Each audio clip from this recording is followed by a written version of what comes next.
Sermon de Monsieur Rick Shaby. Être renouvelé, instruit et entraîné dans la païdéa de la voie divine.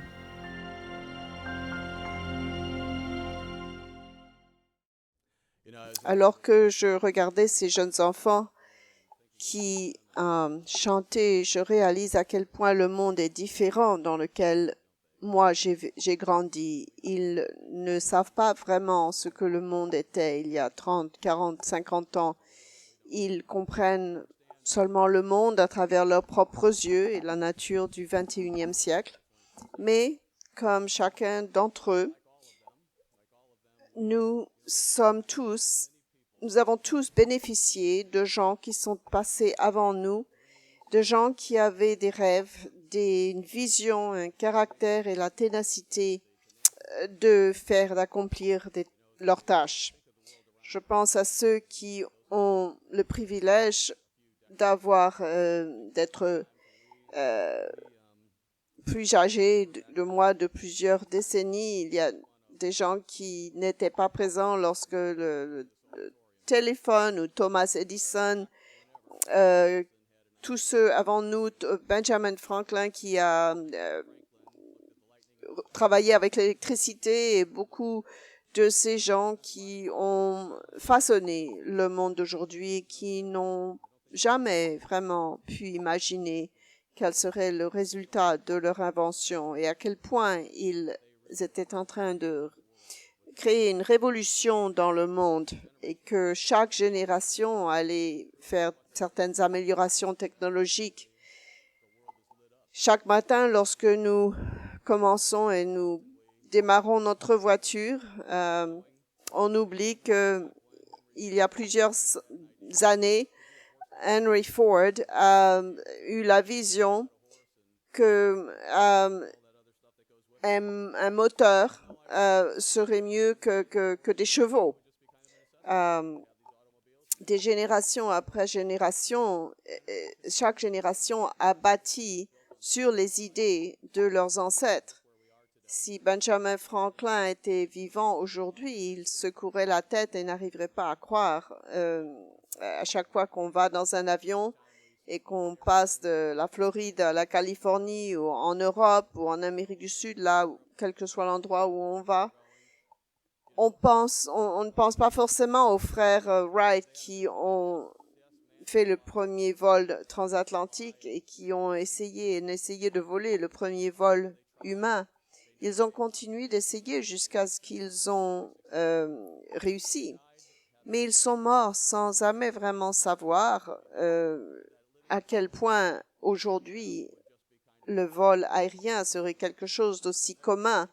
Et nous bénéficions tous de toutes ces choses. Nous vivons dans un monde où les avances technologiques sont tellement incroyables. Mais ces gens avaient le caractère, la ténacité, la persévérance parce qu'ils savaient qu'ils allaient réussir. Ils ressentaient ça. Ils ne savaient pas qu'ils allaient révolutionner le monde. Et dans un sens, nous vivons dans un monde plus facile à vivre à cause de ça, à cause du téléphone. Nous avons tous grandi avec le téléphone, mais c'était un accomplissement. Mais ils ne savaient pas maintenant que nous serions tous attachés à un petit téléphone individuel et qui pourrait être relié à notre ordinateur et que tout autour du monde, les gens auraient ces petits téléphones personnels. Il y a c'était avant l'invention de l'ordinateur et des emails, le courrier était délivré ici aux États-Unis par des chevaux. Et dans ce monde physique, tous ces accomplissements physiques, il devient plus facile, dans un sens, d'accomplir l'œuvre de Dieu. Sans toutes ces inventions que nous prenons pour acquises aujourd'hui. La même chose est vraie du temps du Christ. Ce n'était pas tellement des inventions physiques à cette époque-là.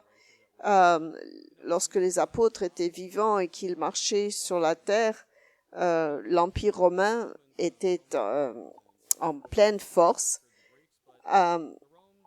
C'était une certaine période de paix appelée la Pax Romana et il permettait aux gens de vivre leur voie de vie et les Juifs en Judée pouvaient vivre leur religion sans que les Romains les empêchent de faire cela. Les Romains avec un respect sain pour les Grecs. Beaucoup d'historiens vous diront que c'était vraiment un sommet de l'activité intellectuelle humaine. À l'époque des Grecs, il y avait beaucoup de grands penseurs. Il y a des gens qui sont encore cités aujourd'hui comme Socrate et Aristote et Platon. Tous ces philosophes qui avaient toutes ces fantaisies sur Dieu, vous pensez qu'ils en auraient pu en venir à la connaissance du fait qu'ils en seraient venus à connaître le vrai Dieu. Et certains ont dit que lorsqu'il a commencé à comprendre qu'il y avait un vrai Dieu, apparemment il aurait été mis à mort. Il ne voulait pas perdre tous leurs faux dieux. Vous avez entendu parler d'Euclide et de Pythagore et les théorèmes, la géométrie, Archimède, beaucoup de principes mathématiques que nous utilisons encore aujourd'hui. Tout cela s'est développé pendant l'ère grecque, Hérodote, et sont des choses encore citées dans le monde d'aujourd'hui. C'était une société intellectuelle incroyable. Génération après des générations, ils avaient des choses vraiment fondamentales qui ont soutenu le test du temps. Des générations après des générations, les gens ont utilisé ces principes. Les Grecs ont créé les Jeux olympiques. Ils avaient le désir d'améliorer la vie humaine. Mais ce qu'ils ont fait a changé la vie des gens dans le monde. Ils étaient dévoués à l'amélioration de soi. Ils n'avaient pas la connaissance de la Bible, mais ils ont fait une différence. Le langage la plus expressive du monde, c'était le koiné grec. Le grec koiné, c'était le langage de l'Ancien du Nouveau Testament. Si nous voyons les mots qui sont traduits de ce grec, les gens qui ont traduit la Bible, parfois ont des problèmes à traduire certains mots parce qu'il n'y a pas d'équivalent. Dans cet environnement, Jésus-Christ a vécu à l'époque de Rome et ils ont utilisé les concepts de leur époque pour exprimer des choses que nous, même 2000 ans plus tard, devrions considérer. On a des mots comme agapé, des mots qu'on connaît bien. C'est un mot du koiné grec. C'est un mot qui veut dire amour. Mais ça veut dire beaucoup plus que cela. La façon dont ils utilisaient le mot adapté, ce n'était pas juste émotionnel comme héros et philia. C'était un mot différent. Mais en anglais, ils ne savaient pas comment faire ces nuances. Alors, il faut faire toute une phrase pour exprimer ce que agapé voulait dire, parce qu'on n'a pas un mot spécial pour ça. Il y a d'autres mots grecs ainsi qui a été traduit par douceur ou certains mots dans les fruits de l'esprit, prautes en grec, qui est très difficile à traduire en anglais. On a du mal à traduire ce mot-là parce que les gens pensent que l'humilité ou la douceur, c'est une faiblesse dans le monde d'aujourd'hui, alors que le mot original grec voulait dire une force dessous une douceur.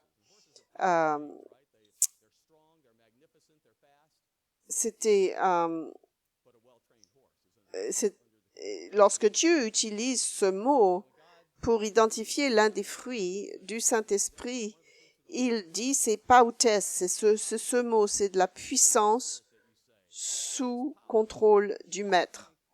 C'est une puissance sous le contrôle du maître. Et ce n'est pas une question d'user de contrôle sur les gens, mais plutôt de faire preuve de douceur avec quand même de la puissance derrière. Il y a d'autres mots grecs comme ça. Lorsque nous passons nous pensons à la Bible, il y a beaucoup de mots comme ça. Il y a le mot pastoria, c'est pastorio. C'est un mot qui veut dire beaucoup plus que croire, comme c'est utilisé en anglais ou en français. C'est un mot qui veut dire, c'est une croyance qui change la façon dont vous pensez.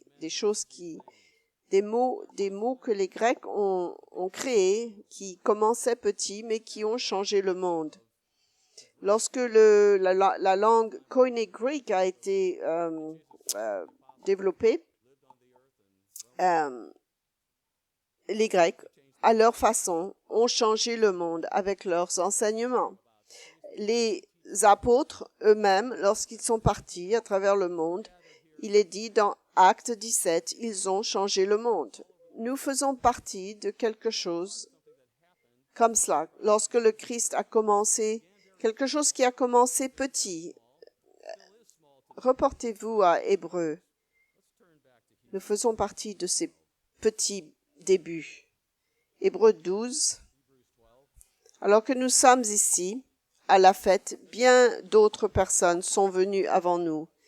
Lorsque vous lisez Hébreux 11, vous voyez tous ces gens qui sont venus avant nous par leur détermination, des hommes de caractère, des femmes également, qui avaient la foi et la détermination et l'Esprit de Dieu qui leur a permis de réaliser l'importance de ce qu'ils devaient faire. Donc au verset 1 de Hébreux 12, nous aussi, donc, puisque nous sommes environnés d'une si grande nuée de témoins, tout comme nous pouvons regarder autour de nous et voir l'électricité, notre voiture, et nous voyons tous ces gens qui ont semé les étapes. Donc, rejetons tout fardeau et le péché qui nous enveloppe si facilement, et courons avec persévérance dans la carrière qui nous est ouverte. Vous avez entendu un sermon qui parlait d'une course lors de la fête. Mais regardez la fondation qui a été basée pour vous et laissez derrière vous le péché qui vous retient. Réalisez et continuez d'avancer sur la fondation qui vous a été donnée. C'est un processus de toute la vie. Si nous avançons jusqu'au au chapitre 11, et nous voyons ce que les gens avant nous ont fait. Des gens avec qui, au verset 35, Hébreux 11, des femmes recouvrèrent leur mort par la résurrection, d'autres furent livrées au tourment et n'acceptèrent point de délivrance, afin d'obtenir une meilleure résurrection. D'autres subirent les moqueries et le fouet. C'est la même résurrection que vous et moi avons été appelés. Si nous faisons les mêmes choix que d'autres subirent les moqueries et le fouet et les chaînes et la prison. Ils furent lapidés, sciés, torturés. Ils moururent tués par l'épée. Ils allèrent ici et là. Ils n'étaient vêtus de peau de brebis et de peau de chèvre, dénués de tout, persécutés, maltraités, eux dont le monde n'était pas digne, simplement parce qu'ils croyaient en quelque chose de différent que du monde qui était autour d'eux, parce que Dieu leur avait donné une étincelle, et chaque année, ça grandissait, cette étincelle grandissait, leur a donné la force d'aller de l'avant. Au verset 38, eux dont le monde n'était pas digne, errant dans les déserts et les montagnes, dans les cavernes et les antres de la terre, tous ceux-là, à la foi desquels il a été rendu témoignage, n'ont pas obtenu ce qui leur était promis. Ils n'ont jamais perdu l'espoir. Ils ont gardé cette vision et cet espoir. Ils ne l'ont pas laissé devenir fanés. Ils ont continué d'avancer jusqu'à leur mort, où ils savent qu'en se réveillant, ils auront cette récompense. Dieu a en vue quelque chose de meilleur pour nous, afin qu'ils ne parviennent pas sans nous à la perfection. C'est notre moment maintenant de faire ce que Dieu nous a appelés. C'est notre moment de faire une différence, de changer, de faire notre part pour changer le monde et pour établir une fondation de ce que le monde sera dans notre vie de tous les jours. Si vous vous reportez à Exode, au verset 16 de chapitre 11 d'Hébreux, par Exode. Mais maintenant, ils en désirent une meilleure, c'est-à-dire une céleste. C'est pourquoi Dieu n'a pas honte d'être appelé leur Dieu. N'est-ce pas une bonne chose de Dieu de dire ça? On ne veut pas que Dieu ait honte de nous, d'être appelé leur Dieu, car il leur a préparé une cité.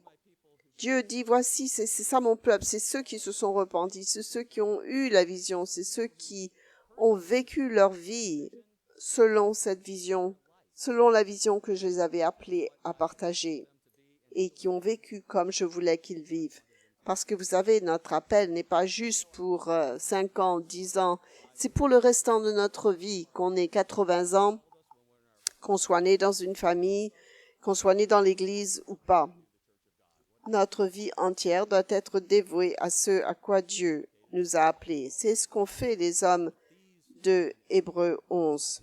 Et c'est ce que Dieu souhaite que nous fassions également. Vous savez, il nous appelle à une voie de vie et nous utilisons souvent le terme un mode de vie, une voie de vie, mais Dieu avait quelque chose de très spécifique en tête. Dans Hébreux 12, il utilise un mot qui est seulement utilisé peu de fois dans dans le Nouveau Testament, pardon. C'est un mot grec. Juste après que Dieu parle d'hommes et de femmes de foi, après qu'il ait parlé d'une grande nuée de témoins, nous lisons un mot au verset 5. Commençons au verset 4 pour suivre la ligne de l'auteur ici. Vous n'avez pas encore résisté jusqu'au sang en luttant contre le péché. Peut-être que certains d'entre vous avaient, mais moi pas. Ces gens ont résisté jusqu'au sang. Et vous avez oublié l'exhortation qui vous est adressée comme à des fils. Nous devons nous souvenir que Dieu nous voit comme ses enfants. Il a des plans pour nous. Tout comme j'ai des plans pour mes enfants lorsqu'ils grandissaient. On a de l'espoir et des choses qu'on souhaite pour nos enfants. Une des choses ici, vous avez oublié l'exhortation. Je ne vais pas vous donner le mot grec pour ça, mais nous savons ce que ça veut dire que d'exhorter les gens à faire quelque chose. Redescendez au verset 7. Vous allez trouver le même mot grec qui n'est pas traduit par exhortation parce que c'est l'un de ces mots grecs qu'on a du mal à traduire avec un seul mot. Ça dépend du contexte dans lequel ils sont. Au verset 7, il est dit « Supportez le châtiment, c'est comme des fils que Dieu vous traite. Car quel est le fils qu'un père ne châtie point ?» Ce mot « châtier » est le même mot grec que « exhortation » au verset 8 maintenant. Mais si vous êtes exempt du châtiment, c'est-à-dire le même mot grec ici, traduit par châtiment, on n'aime pas l'idée que Dieu nous dise ce qu'on fait de mal, cela n'a pas une bonne connotation. Mais c'est ce qui est dit. Si vous êtes exempt du châtiment auquel tous on parle, vous êtes donc des enfants illégitimes et non des fils. Si nous aimons nos enfants, nous les corrigeons, on ne les laisse pas grandir comme du blé sauvage. On voit souvent dans le monde parfois le résultat de laisser les enfants faire n'importe quoi. Le travail des parents est de modeler les enfants dans la voie dans laquelle ils devraient aller. Si vous ne dirigez pas vos enfants dans la voie où ils devraient aller, vous ne faites pas votre travail en tant que parent. apparemment, le châtiment fait partie de ce que les parents doivent faire également. Pour ceux qui sont entraînés, Dieu nous entraîne. Ceux qui ont eu cette expérience dans la vie, les apôtres, lorsqu'ils ont travaillé avec Jésus-Christ, il les a châtiés, ils ont bénéficié de ce châtiment, de cette exhortation, de cet entraînement. Au verset 5, je ne l'ai pas lu, l'exhortation ici au verset 5. Donc, dans Hébreux 12, ce mot utilise ce mot grec 4 à 5 fois. Je vais probablement massacrer la prononciation, mais je vais l'épeler. C'est le mot païdéa, c'est P-A-I-D-E-I-A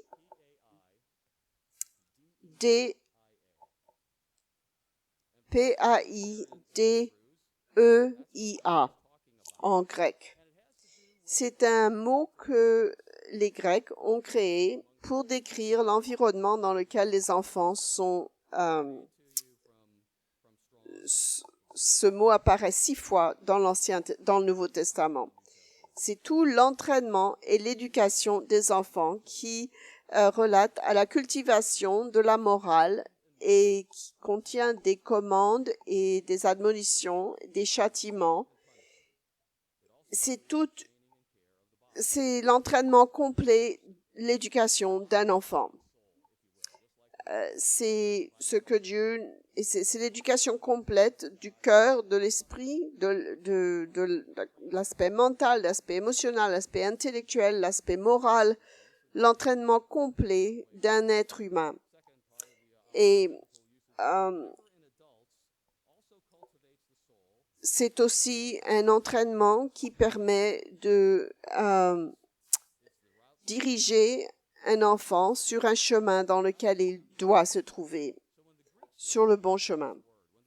C'est le chemin vers la perfection, c'est le concept. Ce mot païdéa, lorsqu'on lit le mot châtier ici, on a une idée différente. En grec, ce qu'ils faisaient avec leurs enfants, surtout les enfants mâles, parce qu'ils avaient une idée de ce qu'ils voulaient qu'ils deviennent. Ce n'était pas laissé à la chance. C'était un programme c'était un programme désigné pour augmenter les vertus des gens. Cela vient de Wikipédia. Ils expliquent ce que la païdéa grecque veut dire. Dans l'ancienne grecque, le terme païdéa se référait à la cultivation d'un être humain idéal dans la ville de Polis. Nous avons Indianapolis, nous avons la police ici, se référer à l'éducation du citoyen parfait en quelque sorte.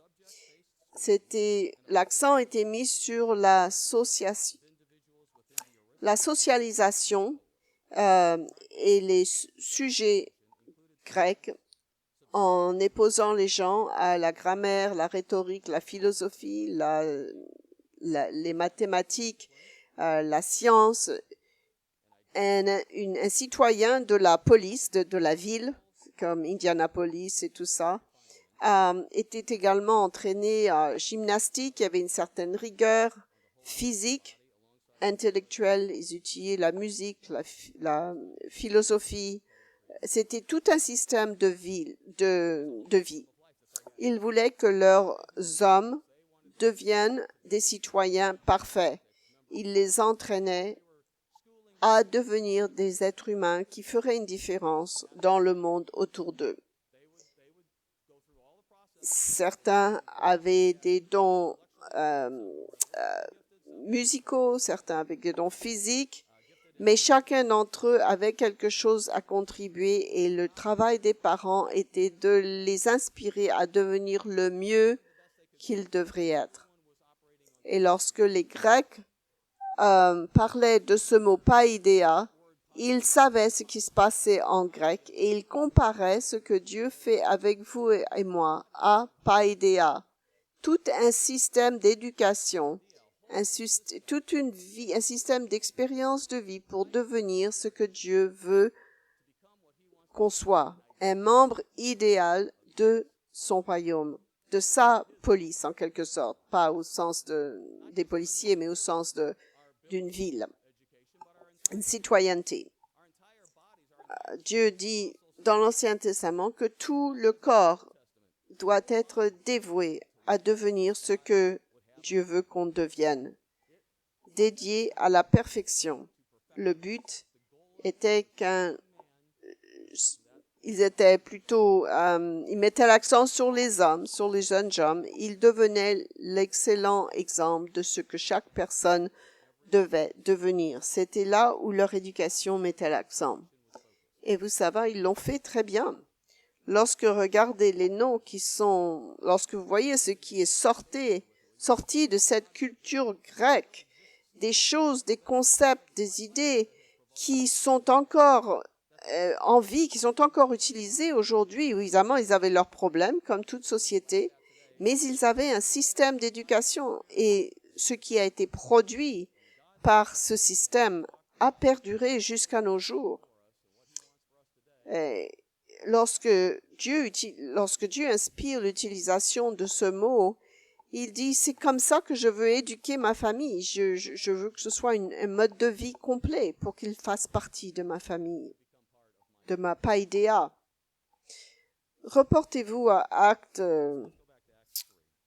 Acte 3, pour revenir à un verset que vous avez entendu parler déjà au cours de la fête.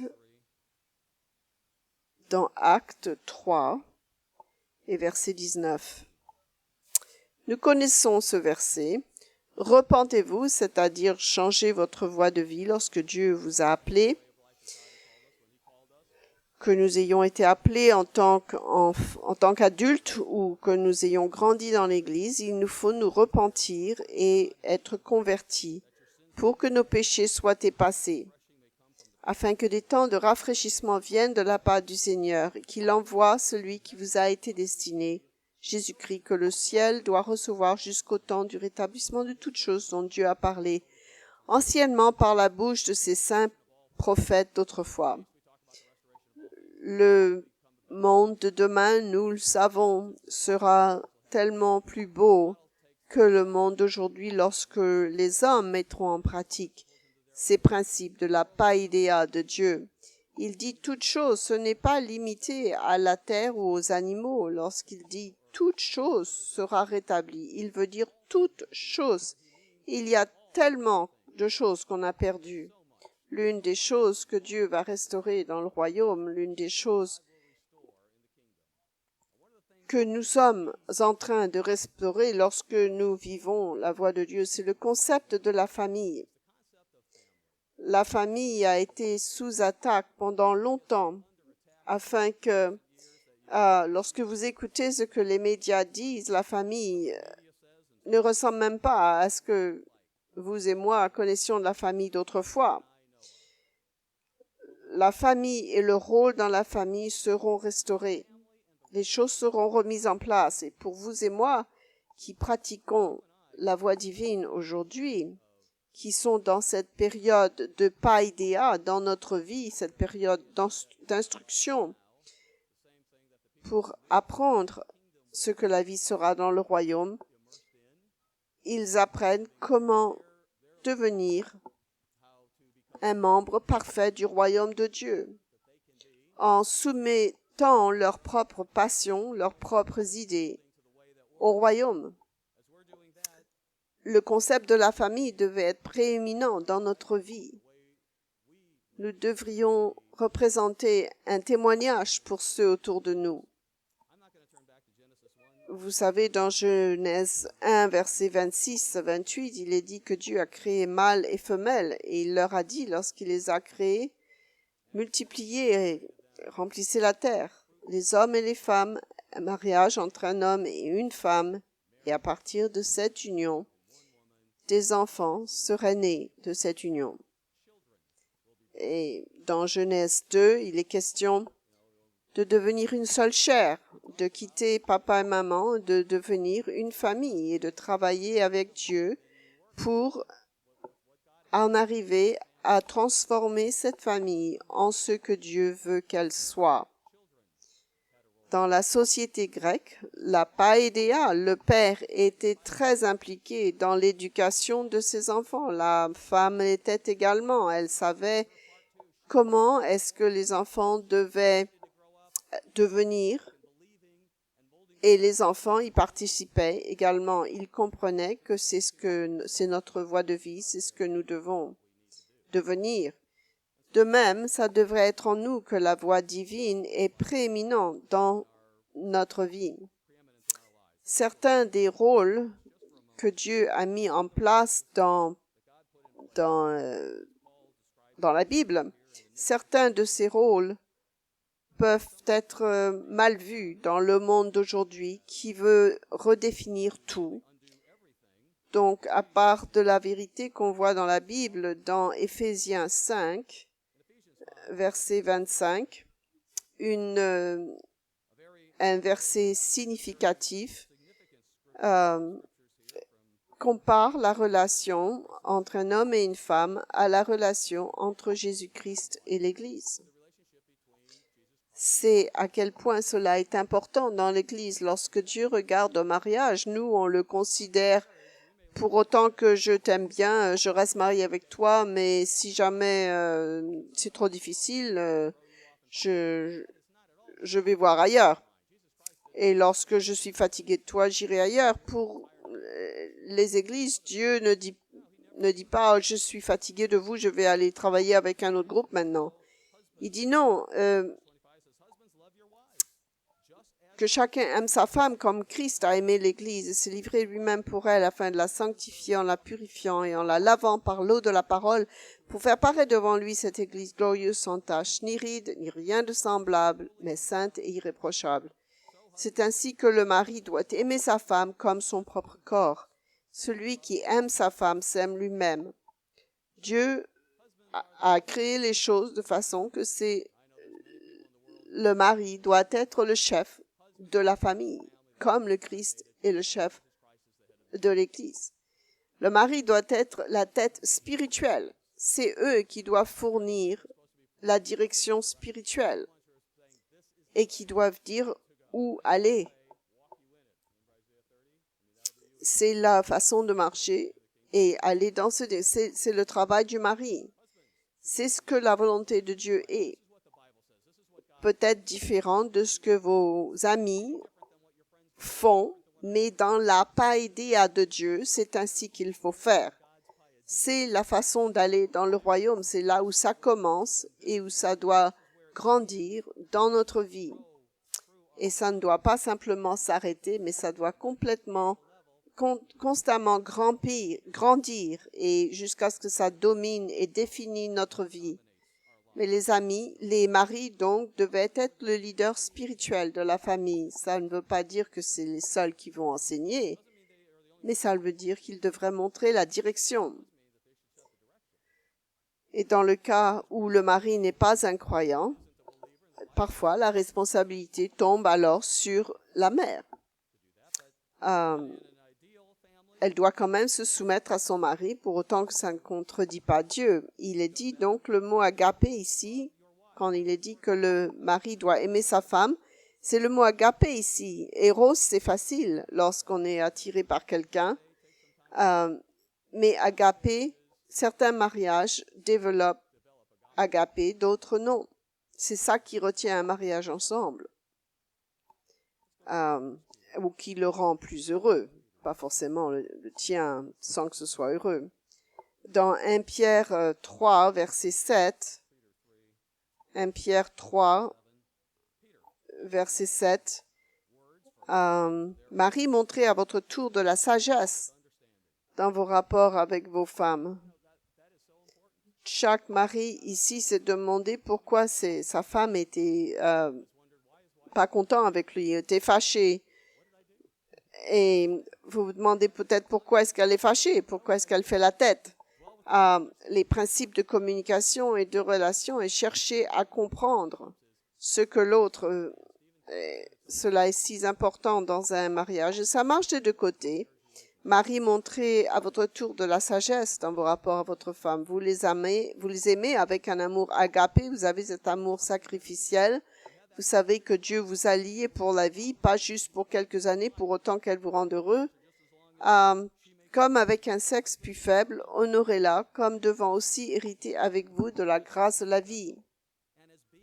Qu'il en soit ainsi, afin que rien ne vienne faire obstacle à vos prières.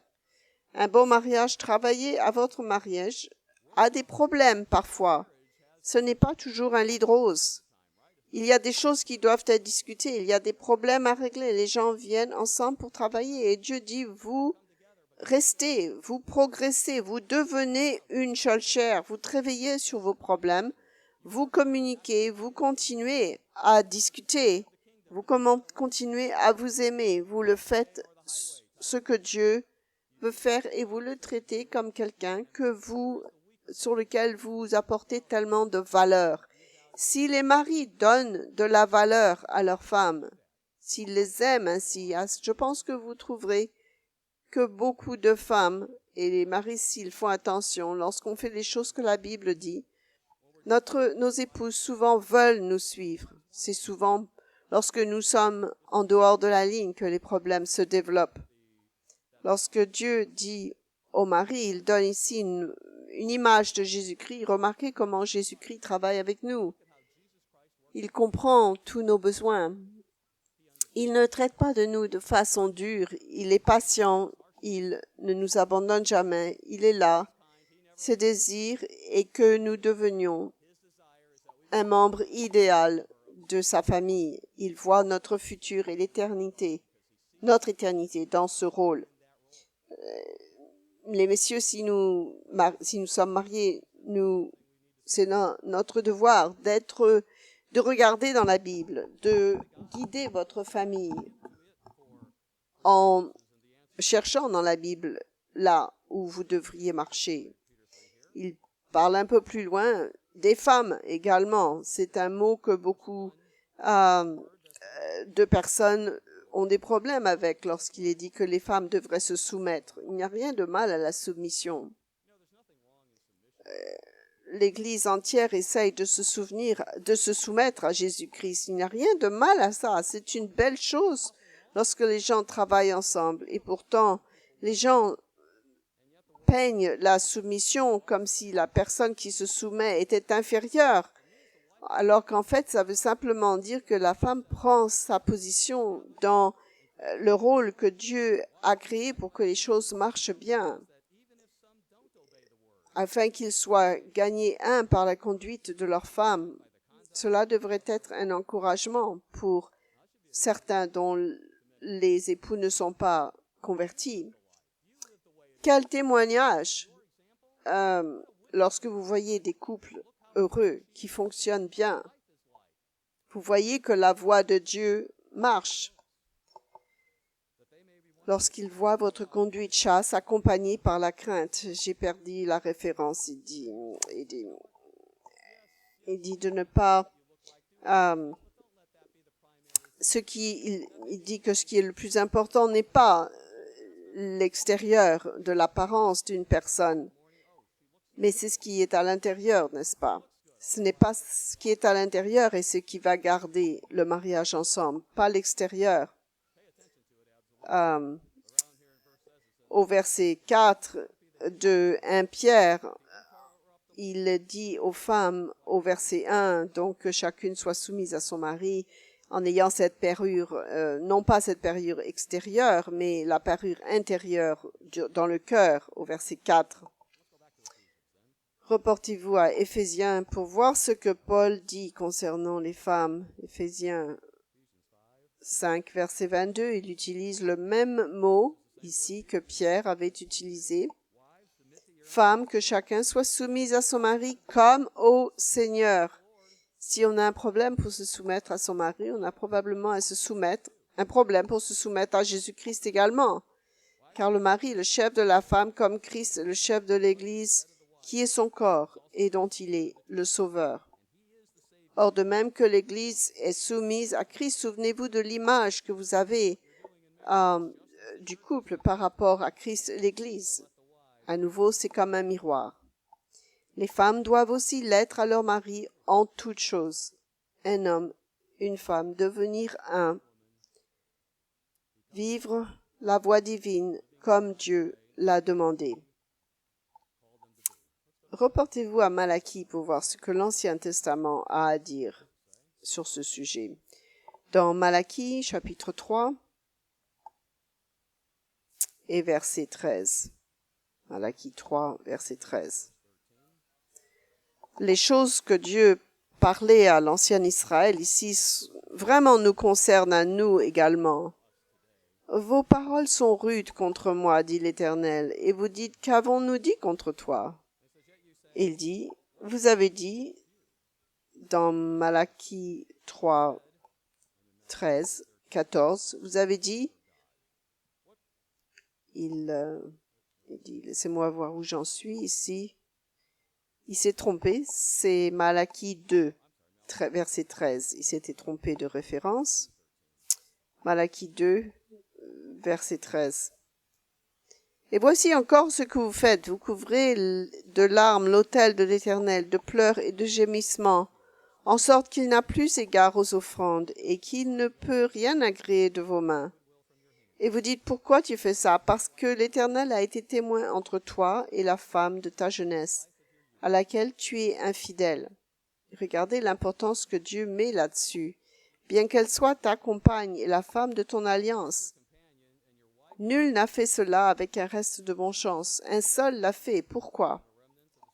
Parce qu'il cherchait la postérité que Dieu lui avait promise. Prenez donc garde dans votre esprit et qu'aucun ne soit infidèle à la femme de sa jeunesse. Vous êtes dans un programme d'entraînement qui dure toute une vie dans la vie de Dieu. Les hommes, les femmes, les enfants qui sont nés de cet mariage font partie du programme de Dieu. Ils font partie de la païda de Dieu, de l'éducation, tout comme pour ceux qui ont été appelés et quel que soit le moment où ils ont été appelés par Dieu, à partir de ce moment-là, ceux qui sont nés dans l'Église dès le début, ils font partie de cet entraînement, de ce programme, la DIPA de Dieu, la païdéa de Dieu. J'ai entendu des gens dire, oh, Dieu n'a pas appelé mes enfants encore. Mais c'est parce que Dieu dit, la Bible, Dieu a des promesses pour eux. Il dit qu'ils sont saints. Dieu dit qu'ils sont saints, qu'ils appartiennent à Dieu. Nous pouvons faire des excuses, mais ce que la volonté de Dieu, c'est que toute la famille doit travailler ensemble dans ce concept de païdéa, de sa voie divine, que tout est fait selon sa voie. Et si nous suivons le modèle grec, et je ne dis pas que le grec était parfait, mais tout ce qu'ils ont dit, tout ce qu'ils ont fait lorsqu'ils avaient cette païdéa, l'accent était mis sur devenir un citoyen modèle. Ce n'est pas une mauvaise idée pour nous, n'est-ce pas, de devenir un citoyen modèle du royaume de Dieu. Enseigne-nous, Dieu, et enseignez nos enfants et toutes nos familles à devenir ce que Dieu dit qu'il veut que ses enfants deviennent, en s'améliorant un petit peu constamment, chaque génération devenant plus proche du modèle que Jésus-Christ avait mis en tête. Parce que lorsque nous regardons aux choses physiques qui se passent sur la terre, au niveau physique, ces idées physiques d'amélioration technologique et scientifique ont amélioré notre vie au niveau physique. Et de même, nous devons améliorer. Avec chaque génération, nous devons nous améliorer pour devenir de meilleurs citoyens du royaume de Dieu. C'est ce qui devrait avoir lieu dans notre vie chaque année, afin que chaque année nous devenions un petit peu plus comme Jésus-Christ. nos familles devraient devenir un petit peu plus comme la famille de Dieu. On n'abandonne pas. Parce que ce que Dieu nous a appelés, c'est la même chose que Thomas Edison et Alexandre Bell ont fait. Ils ont changé le monde. L'un des domaines de l'existence humaine qui a vraiment manqué à la norme de ce qui devait être amélioré, c'est d'apprendre comment les êtres humains peuvent vivre en paix les uns avec les autres, comment apporter la paix et la joie et l'harmonie de vivre ensemble. Toutes les pensées intellectuelles et tous les problèmes mathématiques et technologiques, tout cela a amélioré notre vie physique, mais ça n'a absolument eu aucun résultat sur la façon dont on s'entend les uns avec les autres, dont on vit en paix les uns avec les autres. Ce n'est pas un accident que nous pouvons, maintenant qu'il y a l'Internet et que nous pouvons prendre l'avion pour aller à l'autre bout du monde. Dieu a créé ces choses-là dans l'univers lorsqu'il l'a créé. Nous l'avons juste découvert. La seule chose que l'homme ne peut pas faire, c'est produire la paix, l'unité et l'harmonie qui apportent le bonheur que les gens recherchent. Cela peut seulement venir de l'Esprit de Dieu. Et seul le peuple de Dieu, seuls ceux qui ont l'Esprit de Dieu peuvent faire ça. C'est notre choix de se soumettre volontairement à la païdéa de Dieu.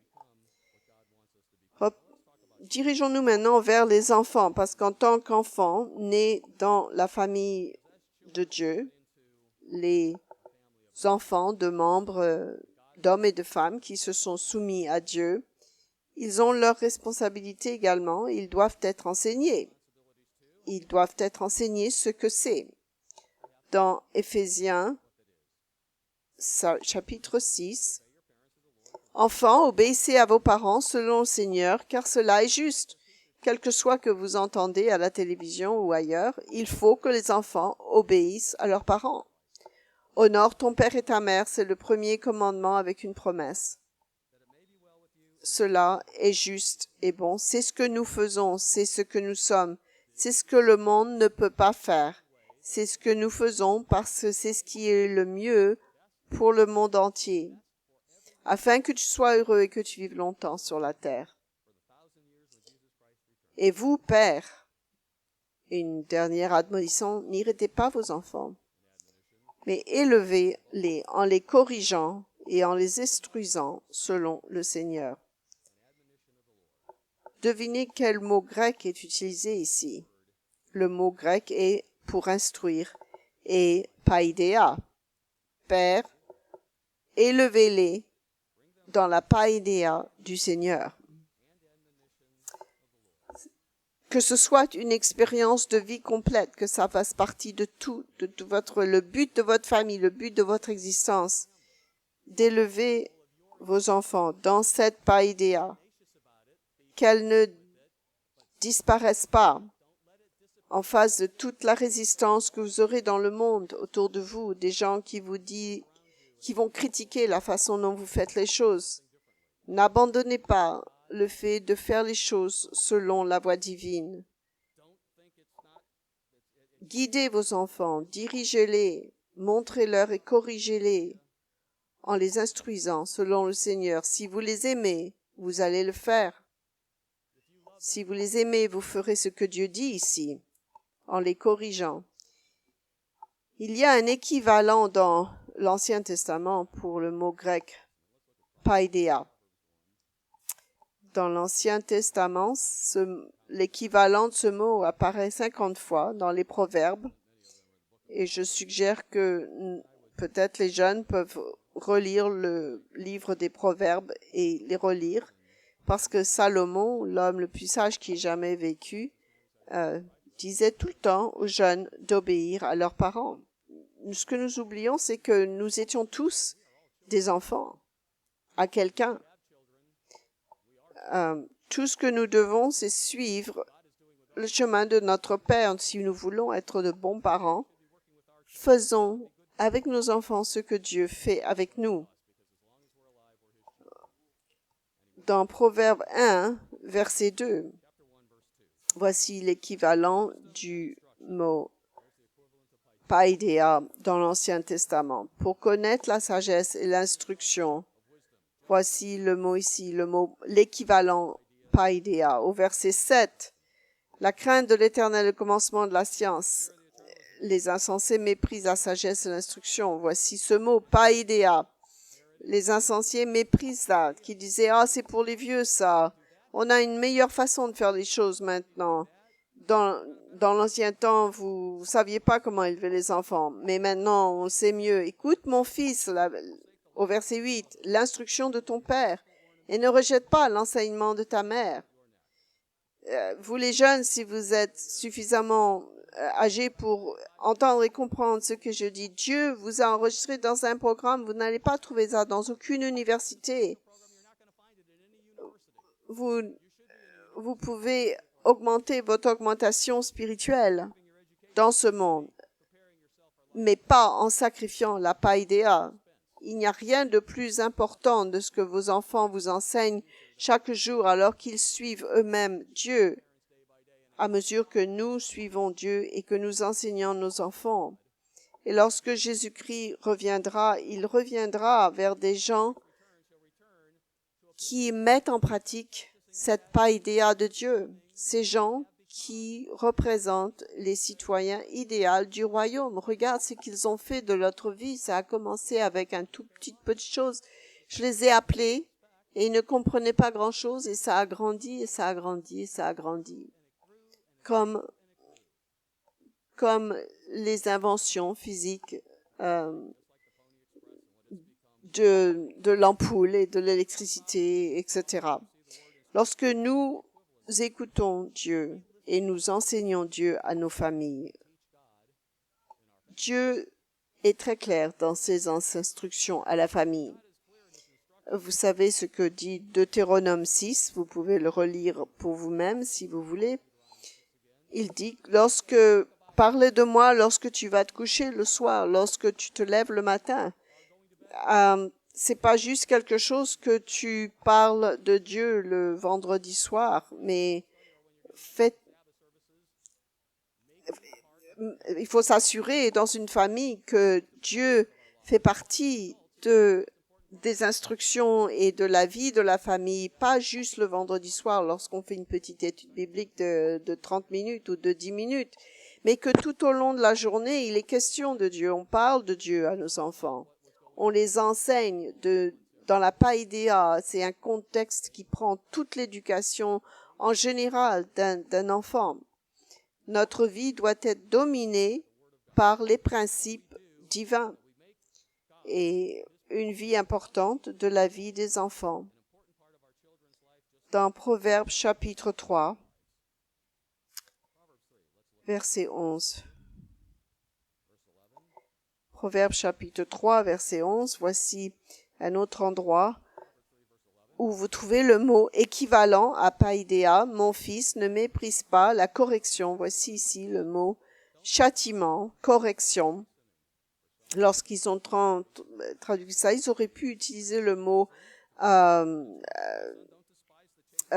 exhortation ou le mot... Mais ils ont choisi le mot correction ici parce que ça faisait partie de la paideia, ça faisait partie de ce contact. Et ne t'effraie point de ces châtiments. Nous serons responsables de peut-être corriger le cours de certaines personnes dans nos vies, certainement avec nos enfants. Dans le royaume, nous devrons aider les gens à changer de direction s'ils vont dans la mauvaise direction. Car l'Éternel châtie celui qui l'aime, comme un père l'enfant qu'il chérit. Si nous aimons nos enfants, si nous aimons ce à quoi Dieu nous a appelés, alors nous ferons ce qu'il veut que nous fassions. Et comme ces hommes de l'Ancien Testament, cette nuée de témoins qui nous a précédés, et qui ont tellement plus souffert que vous et moi ont souffert jusqu'à présent. Ils étaient prêts à donner leur vie pour cette voie de vie parce qu'ils le comptaient comme quelque chose de tellement précieux.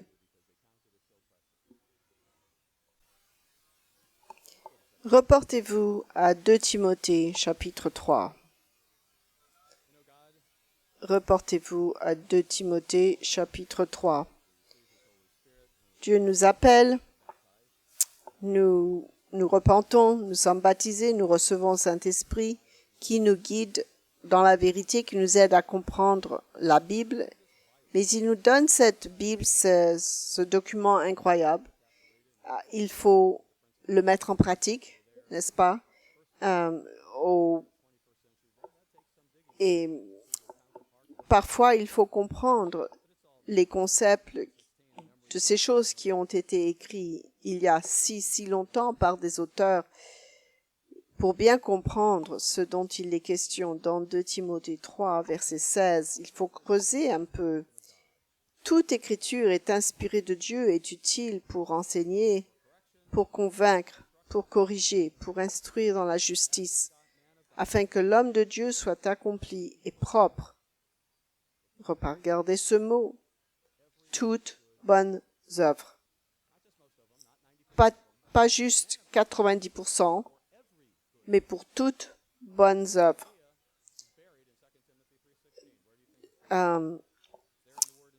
Ce mot, toute écriture est inspirée de Dieu ici, est utile pour enseigner, pour convaincre, pour corriger. Ici, c'est le mot paideia, pour corriger et pour instruire.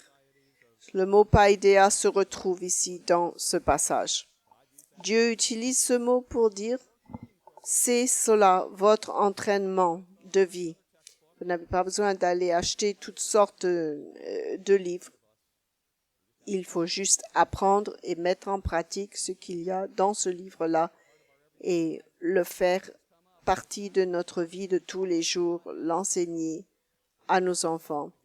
Et lorsqu'on se pose une question de ce que nous devrions faire, il convient d'aller dans les pages dans la Bible pour rechercher les principes.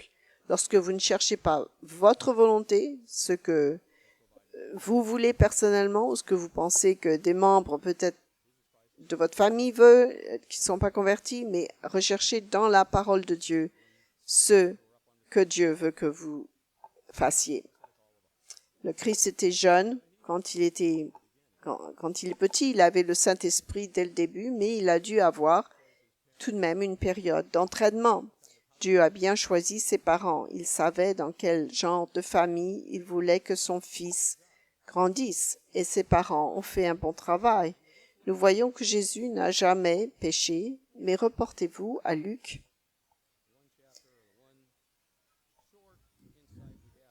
Et nous allons comprendre, avoir un petit aperçu du Christ avant qu'il commence son ministère à l'âge de 30 ans, lorsqu'il nous a donné l'exemple en se faisant baptiser. Voici une occasion ici où ils allaient à Jérusalem pour le jour des pains sans levain. Et il était laissé derrière, et dès cet âge assez jeune, il parlait avec les anciens parce qu'il était complètement immergé dans cette paideia. Sa vie était remplie de cela. Il est dit que lorsque Jésus grandit, il a augmenté en sagesse et en stature. J'ai manqué la référence, il ne l'a pas dit. C'est Luc, mais je ne sais pas quel chapitre. Il a augmenté sa connaissance, il était entraîné, il passait à travers un processus où sa faveur et sa stature avec Dieu allaient en augmentant avec Dieu et les hommes. Il était en train de devenir une complète personne. D'où est-ce qu'il prenait cela? De la parole de Dieu, la même chose que les enfants peuvent comprendre, que lorsqu'ils font face à des difficultés à l'école, ils ont aussi des choix à faire, de choisir Dieu, parce qu'ils ont été entraînés, enseignés par leurs enfants afin qu'ils ne tombent pas proie des choses autour d'eux, des influences du monde autour d'eux. C'était toute une personne dans laquelle le Christ avait été élevé dans une famille qui était une expérience de la famille complète. Parce que Dieu regardait tout ce que nous faisons, comment nous gérons notre vie physique, notre vie mentale, notre vie spirituelle. Et Dieu était de plus en plus satisfait de la façon dont Jésus grandissait. Il a dit, alors qu'il est devenu un adulte, il dit, c'est mon fils en qui je suis. Et dans Matthieu 16, il grandissait en faveur avec Dieu et les hommes parce que il voulait le tuer, parce que il n'a pas parce qu'il avait commis des crimes, mais c'est simplement qu'il n'aimait pas son message. Et la même chose va nous arriver également. Il ne devrait jamais nous regarder en disant vous êtes des gens méchants et mauvais, vous avez des gens qui sont trop mauvaise humeur, et il devrait simplement nous voir et dire ce sont des gens bien. Mais il n'aimait pas son message. De même, les gens forcément ne vont pas forcément aimer notre message. Mais le Christ grandissait en faveur avec Dieu et les hommes. Et cela est pour chacun d'entre nous. Il s'agit ici de vous et moi, de notre famille, pour autant que nous sommes en vie. Nous avons le souffle de vie. Nous sommes dans sa paideia, alors qu'il nous moule et qu'il nous forme dans ce citoyen modèle du royaume de Dieu. Un citoyen à quel il confiera son royaume, lorsqu'il aura confiance que nous puissions enseigner ceux qui sont sous nous dans le royaume, dans cette paideia, et parce qu'il pourra dire j'ai vu comment est-ce qu'il s'est soumis entièrement à moi avec le temps et comment est-ce qu'il a géré sa vie sur terre et je peux maintenant lui faire confiance dans mon royaume. Nous pouvons revenir chez nous et continuer à faire ce que nous faisons, mais si nous pensons à cela, à restaurer tout ce qui doit être restauré dans nos familles, gardons cela à l'esprit alors que nous travaillons sur nous-mêmes, sur nos familles, que même si vous êtes célibataire, Dieu nous a dans un contexte, dans un processus de paideia, d'entraînement. Il nous a donné un esprit qui était dans les hommes qui sont venus avant nous, même le sens spirituel des hommes qui sont venus avant nous, afin que nous nous souvenions de cette nuée de témoignages qui avait été appelé pour changer le monde. Lorsque vous et moi ont été appelés, nous ne comprenions que peu de choses dans la Bible, mais notre éducation ne cesse jamais. Chaque année, nous devons apprendre un petit peu plus sur la profondeur et la sagesse de Dieu, non seulement au cours de notre vie, mais au cours des fêtes. Dans Matthieu 13, avec chaque génération qui se succède, nous devrions voir une amélioration. Nous devrions voir des gens et des enfants plus dévoués à Dieu. La troisième génération devrait être encore plus dédiée à Dieu. Ils peuvent voir la voix de Dieu et en être conscients. Dans Matthieu, je crois qu'il a dit Matthieu, c'est une autre parabole, j'ai pas entendu la référence. C'est la parabole du grain de sénévé, qui est un homme, donc la parole de Dieu est comme un petit grain de moutarde, un grain de sénévé qui commence tout petit, que vous ayez, ça commence tout doucement, n'est-ce pas? Qui est le plus petit de toutes les les graines, mais qui devient un grand arbre et qui grandit continuellement et qui ne cesse de grandir. Lorsque vous continuez à pratiquer la voie de Dieu, c'est incroyable ce qui arrive lorsque vous avez vraiment païdéa dans votre vie, en participant pleinement à chaque aspect de votre vie. Ce qui va arriver, c'est quelque chose qui devient vraiment remarquable, qui se remarque. C'est ce qui devrait se passer dans notre vie, dans l'Église de Dieu. C'est ce qui se passera lorsque le Christ reviendra. Vous et moi ont l'occasion de faire partie aujourd'hui de quelque chose de grand et de magnifique, tout comme ces hommes qui sont venus avant nous, que leur esprit ne pouvait même pas concevoir les résultats de leurs recherches et de leurs travaux, individuellement et collectivement en tant qu'Église, alors que nous laissons Dieu nous guider dans sa païdéa.